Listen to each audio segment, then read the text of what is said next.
नमस्कार। महासंग्राम 2024 में एक बार फिर आपका स्वागत है और मैं हूं दर्शपाल गुप्ता। चुनावों का दौर है सभी तरफ और सबसे बड़ी बात है कि भारतीय जनता पार्टी ने अपने प्रत्याशियों की घोषणा कर दी है अधिकतर, लेकिन हम बात करेंगे जम्मू कश्मीर की और खासकर जम्मू की आज बात करेंगे। जम्मू में भारतीय जनता पार्टी ने अपने दोनों सीटों के लिए प्रत्याशियों का नाम घोषित कर दिया है। एक बार फिर वही पुराने कैंडिडेट जो जम्मू से थे, जुगल किशोर शर्मा, उन्हें तीसरी बार मैंडेट दिया है और उधमपुर से डॉक्टर जितेंद्र सिंह को फिर तीसरी बार मैंडेट दिया है। आज हमारे साथ हैं डॉक्टर सुमेर खजूरिया, जो उन्होंने बहुत ही रिसर्च की है इनके बारे में, खासकर उधमपुर कॉन्स्टिट्यूंसी के बारे में। वहां रहकर उन्हें बहुत कुछ लिखा है और बहुत करीबी के साथ राजनीति को देखते हैं। बात हम जम्मू कश्मीर की राजनीति के ऊपर करेंगे, लेकिन चूंकि इनका संसदीय क्षेत्र है उधमपुर कठुआ डोडा कॉन्स्टिट्यूंसी जो है, तो सबसे पहले हम उनके बारे में इनसे जानकारी लेंगे। डॉक्टर साहब, आपका बहुत बहुत स्वागत है। डॉक्टर साहब, चुनाव आगे हैं जी, और उधमपुर कॉन्स्टिट्यूंसी की मैं बात इसलिए कर रहा हूं क्योंकि एक तो आप वहां रहते हैं, वैसे तो आप जम्मू कश्मीर में पूरी नजर रखते हैं राजनीति के ऊपर, लेकिन वहां आप रहते हैं और अभी तक भारतीय जनता पार्टी ने अपना प्रत्याशी घोषित कर दिया डॉक्टर जितेंद्र सिंह। तीसरी बार उन्हें वहां पर रिपीट किया गया।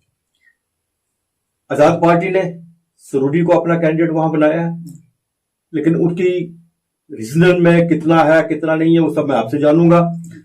लेकिन सबसे बड़ी जो बात थी वो थी कि इनके अपोजिट जो है कांग्रेस ने या नेशनल कॉन्फ्रेंस ने या गठबंधन ने किसी किस्म का कोई भी कैंडिडेट जो है सामने नहीं लाया है, ना तो जम्मू ना उधमपुर। मैं उधमपुर कॉन्स्टिट्यूंसी में इस वक्त जो है वहां की क्या पोजीशन है, वहां पे क्या प्रभाव है डॉक्टर जितेंद्र सिंह का, आने वाले चुनावों में क्या असर होगा? देखें, जहां तक डॉक्टर जितेंद्र सिंह जी का यहाँ प्रत्याशी घोषित होना, ये स्वाभाविक बात है कि पहले नंबर हम मोदी जी पर विश्वास रखते हैं और मोदी जी की ट्रेन में चढ़कर जाना है तो हमें जितेंद्र सिंह के साथ रहना ही पड़ेगा। दूसरी बात, व्यक्ति उनके पर जाएं कि वो कैसे हैं। वो डॉक्टर थे, बाय प्रोफेशन थे, डायबिटीज के उन्होंने अपने कैंप्स भी लगाए फ्री। और सबसे इंपॉर्टेंट जो चीज है कि मैं इतना जानता हूं कि वो उनकी शुरू की शिक्षा भी जो है उधमपुर में हुई है, क्योंकि उनके पिताजी ने काफी समय जो था वहां सर्विस के दौरान गुजारा है। डॉक्टर जितेंद्र सिंह जी का मैं खास तौर पर इन पर फोकस में इनको जब देखा तो उसमें ये जो है 2009 की बात आती है। उस वक्त जो था कि जर्नली जो थे हम उनके जो थे लेक्चर्स वगैरह जो थे वो छपे हुए देखते थे, आर्टिकल छपे हुए देखते थे, एक अच्छे इंटेलेक्चुअल माने जाते थे।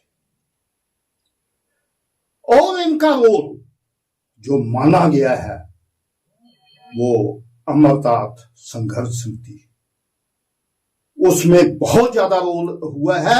इन्होंने कश्मीर के नेताओं के साथ अगर वहां डिबेट्स में लोहा लिया है तो उनका योगदान जो है वो कम नहीं माना जाता। और मैं समझता हूं कि 2009 में जो हमारी ये अमरनाथ संघर्ष समिति का जो फैसला हुआ है उसमें इनका काफी जो है योगदान था। वो हालांकि किसी भी पद पर नहीं थे, कोई पार्टी के पद पर नहीं थे, कोई कुछ नहीं था। और उसके बाद 2014 में इनको प्रत्याशी जो है बीजेपी की भी ज्वाइन की और वो यहां आए। 2014 में हमने देखा ये घुल मिल कर हमारे साथ रहे। उस समय इनके साथ मैंने काम किया है इनकी इलेक्शन में, यहां तक कि जो इलेक्शन एजेंट का था वो मेनली जो था वो मेरे हाथों से ही काम हुआ है। और यही नहीं, 2019 में भी इलेक्शन एजेंट जो थे बलदेव शर्मा थे, वो भी काम मैंने ही उनका जो था ऑफिशियली अंदरूनी किया है। लेकिन जहां तक इनका अगर वो रवैया देखे पब्लिक में, तो अच्छे ये मिलनसार रहे, कुछ रहे।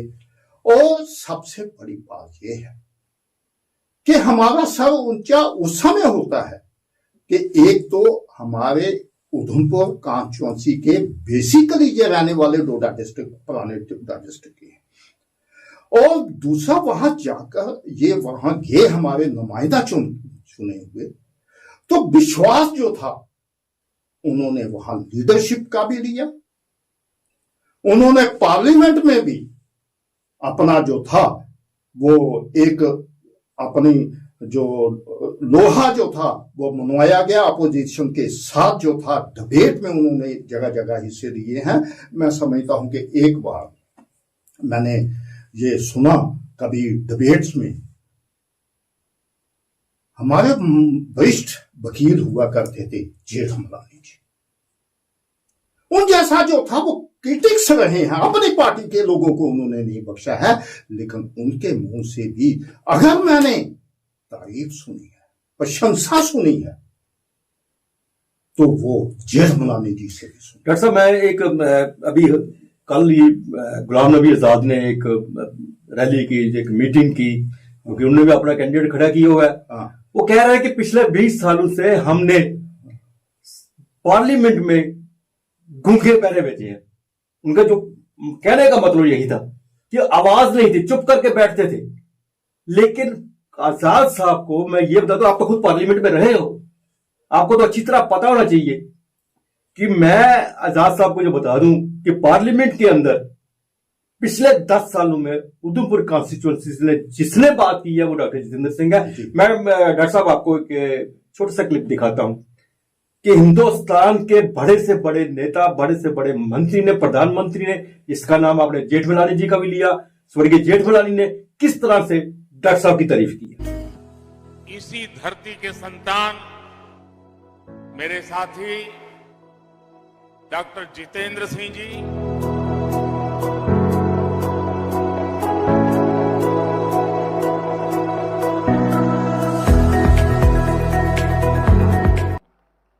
जानते हैं मेरा इतना विश्वास सिंधिया स्कूल पर क्यों है?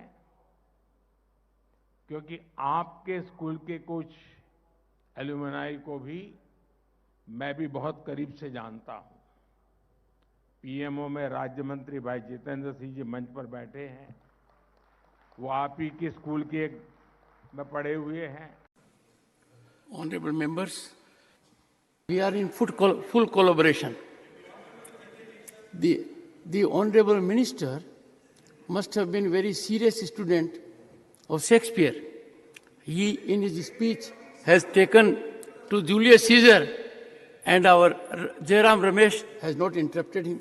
Please go आज ahead. इस वर्चुअल कार्यक्रम में मेरे साथ उपस्थित मेरे साथी और नॉर्थ ईस्ट मंत्रालय के इंचार्ज डॉक्टर जितेंद्र सिंह जी, मैं इतना जरूर कहूंगा कि कश्मीर से कन्याकुमारी और असम से लेकर गुजरात तक नॉर्थ ईस्ट को, नॉर्थ ईस्ट की कला संस्कृति को, नॉर्थ ईस्ट की खूबियों को और नॉर्थ ईस्ट के युवा बच्चों को जन जन तक पहुंचाने का काम डॉक्टर जितेंद्र सिंह ने करा है और मैं इसका साक्षी। Sir, I must start by paying a tribute to the only speech which I thoroughly enjoyed from the first word to the last, and that is the speech of the member from Jammu, the BJP member Jitendra Singh ji.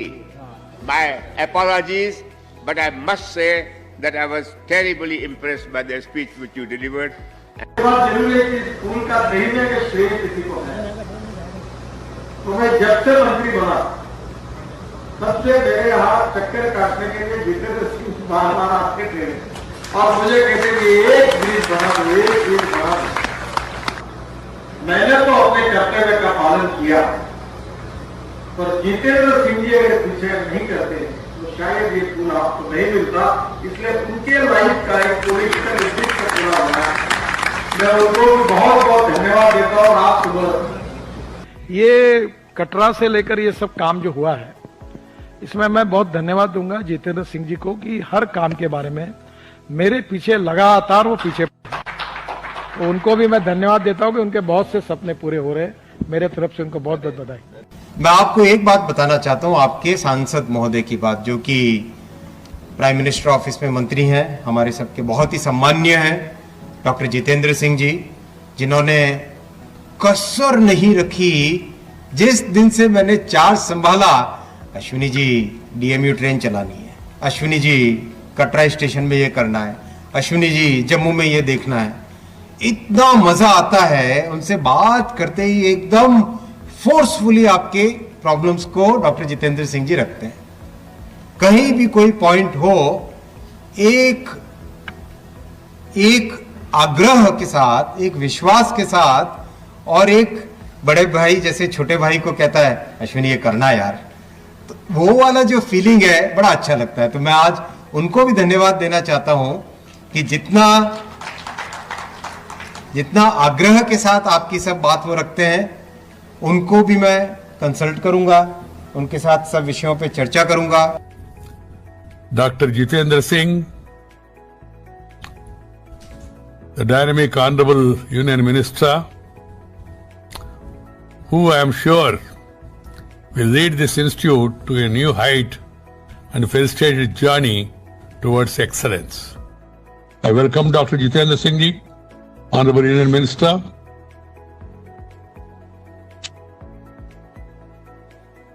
He's holding a number of portfolios, who took over this as the chairman of this executive council of the IIPA recently. He has all the experience and expertise, capability and capacity to further enhance the stature of the IIPA. किसी का बुराई कहने के लिए क्या जरूरत है? 10 साल की यूपीए सरकार में प्रधानमंत्री ने नागालैंड देखा ही नहीं, तो हम क्या बताएं उनको। मगर अभी तो हम लोगों को इतना प्रॉब्लम होता है कि डॉक्टर जितेंद्र जी कब पटक के आ जाए, कौन सा मंत्री कब आ जाए, हम लोगों को ये प्रॉब्लम हो जाते हैं कि आके पूछने के क्यों ये काम नहीं हो रहा है। ये काम हमारे इस क्षेत्र के जो एमपी हैं और मेरे साथ में मंत्री परिषद में मेरे सहयोगी हैं डॉक्टर जितेंद्र सिंह जी, देखिए मैं उधमपुर की जनता का आभार भी प्रकट करता हूं। बहुत ही सुंदर व्यक्तित्व के धनी को आपने एमपी चुना है। It's a very very good man. क्या कहता, कई बार तो मैं कहता हूं हीरा है वो तो, हीरा। जैसे कभी कभी नेशनल कॉन्फ्रेंस का आदमी कुछ बोलने लगता है लोकसभा में, मेरा पार्लियामेंट अफेयर्स के नाते सबको बात से रखने की जिम्मा है। टीएमसी क्या बोला, कांग्रेस क्या बोल रही है, बीजू जनता दल क्या बोल रहा है, बीजेपी वाले काउंटर कर रहे हैं कि नहीं कर रहे हैं, मंत्री है कि नहीं है, जवाब समय पे देगा कि नहीं देगा, नहीं देगा तो हमें देना पड़ेगा। ये सब चीजों की ड्यूटी रहती है। तो नेशनल कॉन्फ्रेंस का जब कोई भी विषय होता है, वो अपने कार्यालय में भी शायद टीवी देखते रहते हैं, तुरंत लेकर के शेर और शायरी अमित शर्मा की तरह 2-4 अच्छे शेर और अच्छी चीजें लेकर के आकर के और अच्छी तरह से ठोक देते हैं जी, अच्छी तरह से विषय रख देते हैं लोकसभा में। ऐसे हमारे जितेंद्र सिंह जी का भी मैं यहाँ अभिनंदन करता हूँ। आपका एमपी वही है ना भाई का नहीं? प्रधानमंत्री मोदी जी आने के बाद और आपके यहाँ के जो सांसद है वो नॉर्थ ईस्ट का मंत्री था, डोनर मंत्री, बहुत सी काम किए। उनका बारे में अगर मैं बताऊं तो बहुत समय लगेगा, लेकिन आपकी जो सांसद है पूरा एक्टिव है, बहुत काम हमारी नॉर्थ ईस्ट के लिए किए हैं और हम लोग बीच बीच में मिलते रहते हैं। परसों भी मिले थे, मैंने कहा कि मैं आपके क्षेत्र में जा रहा हूं, तो कहा ठीक है, बहुत अच्छा बात है, जाइएगा वहां और अपनी मंत्रालय के पेट्रोलियम मंत्रालय से आप क्या क्या कर रहे हैं उसका जानकारी भी और श्रम विभाग से क्या क्या कर रहे हैं उसकी जानकारी आप दीजिएगा। फिर मैं एक और बात आपके सामने बताना चाहिए। Doctor Jitendra ji, for the last 10 years, he was the Minister of Donor. Through him, we could achieve the maximum speed of development in the northeastern India. And he is the real agent to implement the Act East policy of our Honorable Prime Minister through the activities of the Dr. Jitendra ji. And Dr. Jitendra, perhaps here also I have seen his record.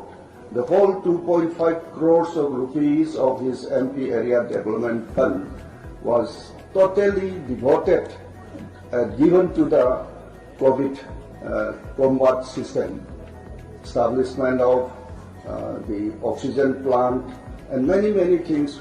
Being a doctor of the medical doctor, he know all these sense and positive the positives of the required element for COVID. He has done a lot.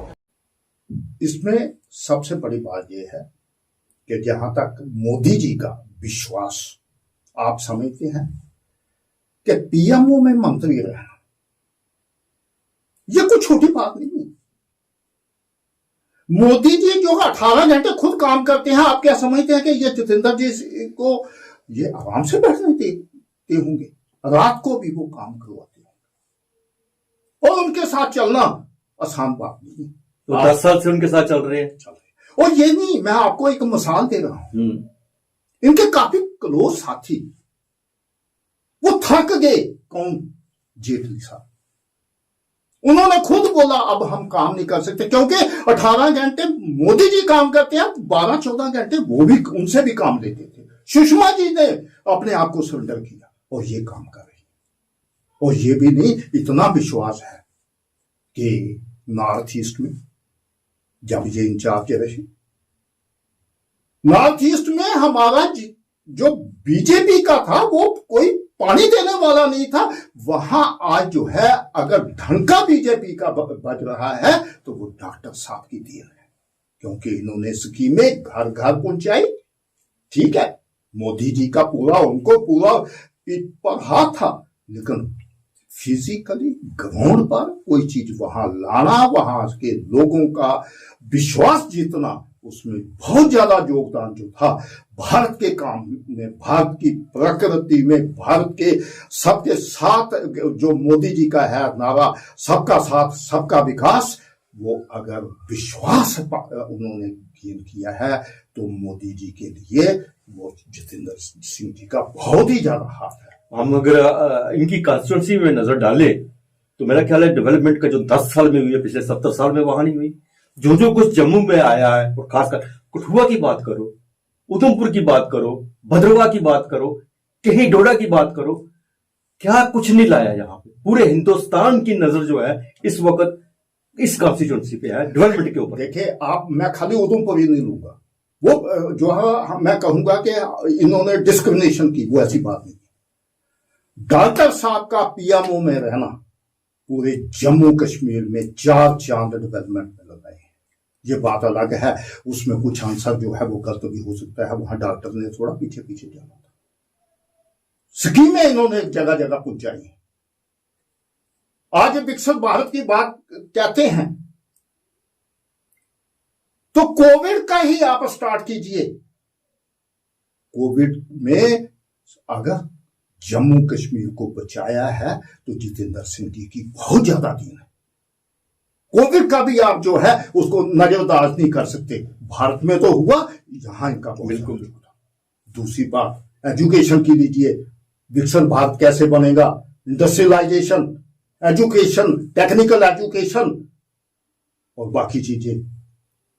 आज देखने वाली चीज है कि एक district में भी जो था डिग्री कॉलेज नहीं हुआ करता था, आज ब्लॉक लेवल पर डिग्री कॉलेज खोल रही।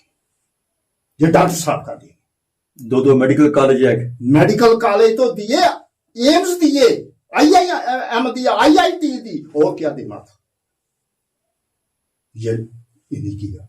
मोदी जी की तो हम पर दिया की नजर तो है, लेकिन करवाने के लिए जो 24 घंटे उनके साथ रहे हैं, हर स्कीम को उन्होंने यहां लाया। क्या यही एक वजह है कि अभी तक जो अपोजिशन है वो डिसाइड नहीं कर पा रही इनके सामने किसको खड़ा करें? वो करें क्या?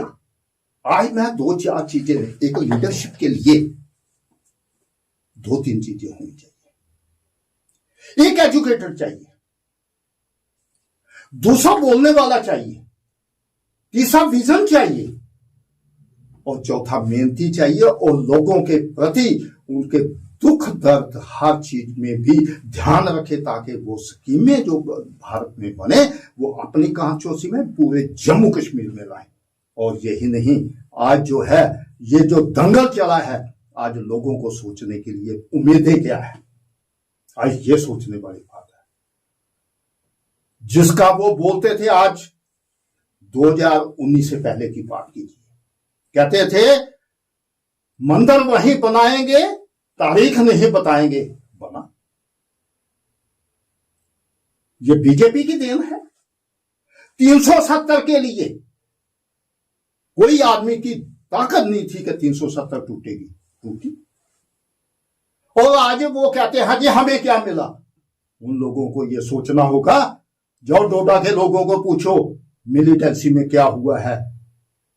2019 से पहले मैं जम्मू के ज्यादा नहीं 20% लोग ऐसे दिखाऊंगा कि जिन्होंने जमीनें बाहर ले ली थी, उनको ये था कि खतरा जो है, हम कश्मीरी पंडित जहां से भगाए गए हैं हम भी जा सकते हैं। आज बड़े तरीके से, बड़े फखर से जो लोग एक तो कहते हैं हम रह रहे हैं, आज हालात ऐसे हैं कि बाहर के लोग भी कहते हैं नहीं हम जम्मू कश्मीर में रहेंगे। हालात ये है, ये कोई कम बात नहीं है जहां सिक्योरिटी की बात हो। और यही नहीं, एक तो खुशहाली आप कश्मीर में देखिए, टूरिज्म, आप ये नहीं है टूरिज्म के लिए, पंचायती के लिए डबल लेन जो थी सड़क भी बनवाई गई। ये ठीक है, कई चीजें जो है काम जब होता है उसमें कई चीजें जो है बाद में नुक्स भी निकलते हैं, लेकिन हर जगह एमपी तो नहीं घूमता। ये जो है वक्त की बात है, एडमिनिस्ट्रेटिव मैटर जो है ये चलते रहेंगे, लेकिन जो काम करवाए हैं, जो पैसा लाया है, जो स्कीमें यहां चली हैं, उसके लिए हम उसको नजरअंदाज नहीं कर सकते। और सबसे बड़ी बात, अगर आज 370 टूटी है तो वक्त दूर नहीं, पीओजे के जिसको आजाद कश्मीर बोलते हैं वो भी आएगा। हमारा जो है गलगित बल्तिस्तान पाकिस्तान के पास है वो भी आएगा, जिसके लिए पार्लियामेंट ने रेजोल्यूशन डाला है 22 फरवरी 1992 को कि हमने ये इलाका वापस लेना है। और यही नहीं, एक रेजोल्यूशन 62 का भी है कि चाइना का तिब्बत का इलाका हमने वापस लेना है। अगर मोदी है तो मुमकिन है ये दोनों एरिया जो है पूरी जम्मू कश्मीर को इकट्ठा करके अगर कोई लाएगा तो वो यही सरकार लाएगी।